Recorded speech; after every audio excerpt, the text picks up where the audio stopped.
Palestinians rose up because you denied them basic rights. I lived there. It was apartheid. It was racism. It was endemic. It was rotten. Absolutely, I was shocked within weeks of living there to see how you treated Palestinian people. And isn't it the fact that the law of return, which is the basic law of the Israeli state, is a racist apartheid law because it confers rights on Jews that it denies to Palestinians. It allows, for example, if I was Jewish and had never stepped foot in Israel, I could claim citizenship there tomorrow, but 6 million people whose origins are in what you now call Israel, who were forced out in 1947 or 48, do not have that right. Isn't that part of the reason why the Palestinians are in dispute with Israelis? Because you deny them the right to return to their homes and to their land and to their villages, and that they have a legitimate claim, even under international law, to return, but you deny them that right. Why do you deny them that right? And why do you give that right to other people who have no connection whatsoever with the land, whether you call it Israel or whether you call it Palestine?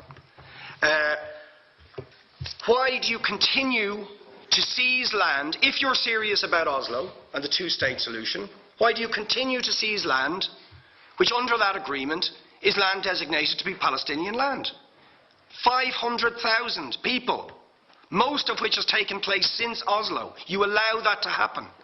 Why do you allow it to happen if you're serious about giving this land to the Palestinians?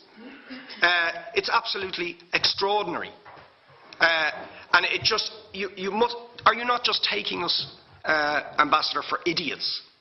That you can say with a straight face, we're serious about peace, but while we're serious about peace, we're going to seize Palestinian land. And you expect the Palestinians to just sit back and do nothing about that.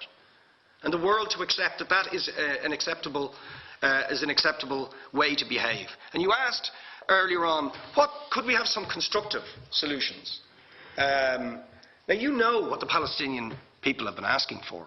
Far less even than some people would ask for. Because I believe the whole apartheid system should be dismantled. But what they've asked for is to lift the siege of Gaza. Just to lift the siege of Gaza. Let them have an airport. Let them have ports.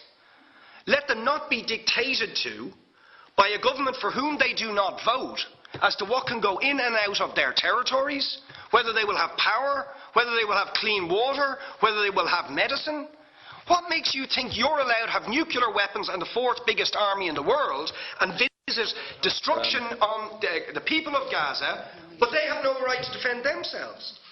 They have no territorial sovereignty over that land. Would you ask questions, please? How do you justify that? Yeah. All right. How do you justify those double standards? And very lastly, Ambassador,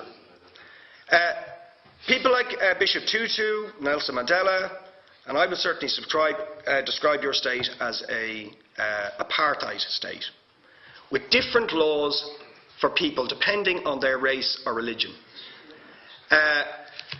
Now, isn't that just the case that, for example, at checkpoints going into the West Bank, there's a channel if you're Israeli or European, and there's a channel if you're Arab, just because you're Arab?